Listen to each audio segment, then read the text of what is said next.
കേരളത്തോടുള്ള കേന്ദ്രാവഗണനയ്ക്കെതിരായ പ്രക്ഷോഭത്തിലേക്ക് പ്രതിപക്ഷത്തെയും ക്ഷണിച്ച് CPIM ദില്ലിയിലെ സമരത്തിലേക്ക് ആത്മാർത്ഥമായി ക്ഷണിക്കുന്നുവെന്ന് MV ഗോവിന്ദൻ റിപ്പോർട്ടർ പ്രസ് കോൺഫറൻസിൽ പറഞ്ഞു. കേന്ദ്രാവഗണന ചർച്ച ചെയ്യാൻ മുഖ്യമന്ത്രിയും പ്രതിപക്ഷവും ഒരുമിച്ചിരിക്കാനിരിക്കെയാണ് MV ഗോവിന്ദന്റെ ക്ഷണം. വൈകിട്ട് 3:30 മുഖ്യമന്ത്രിയും പ്രതിപക്ഷവും തമ്മിലുള്ള ചർച്ച. കേന്ദ്ര സർക്കാർ കേരളത്തോട് കാണിക്കുന്ന അവഗണനയും തെറ്റായ സമീപനങ്ങളും എല്ലാ പരിധിയും ലംഘിച്ച് തുടരുന്ന സാഹചര്യം ചൂണ്ടിക്കാട്ടിയാണ് മുഖ്യമന്ത്രി പിണറായി വിജയൻ പ്രതിപക്ഷത്തെ ചർച്ചയ്ക്ക് ക്ഷണിച്ചത്. ഇതിനൊപ്പം സർക്കാർ നേതൃത്വത്തിൽ ഡൽഹിയിൽ കേന്ദ്രവിരുദ്ധ സമരം സംഘടിപ്പിക്കാനും തീരുമാനിച്ചിട്ടുണ്ട്. സംസ്ഥാനം നേരിടുന്ന പൊതുപ്രശ്നത്തിൽ രാഷ്ട്രീയ ഭേദമന്യേ എല്ലാവരും ഒരുമിച്ച് നിൽക്കണമെന്ന സമീപനത്തിലാണ് പ്രതിപക്ഷത്തിൻ്റെ സഹകരണം കൂടി തേടുന്നത്. എന്നാൽ ലോക്സഭാ തെരഞ്ഞെടുപ്പിന് തൊട്ടുമുൻപായി നടത്തുന്ന ഈ നീക്കത്തിന് പിന്നിൽ രാഷ്ട്രീയമുണ്ട്.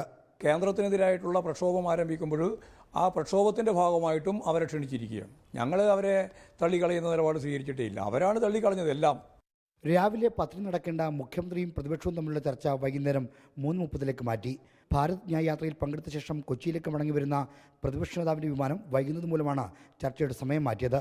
പ്രതിപക്ഷ നേതാവ് VD സതീശനെ കൂടാതെ പ്രതിപക്ഷ ഉപനേതാവ് PK കുഞ്ഞാലിക്കുട്ടിയും ഓൺലൈനായി നടക്കുന്ന ചർച്ചയിൽ പങ്കെടുക്കും.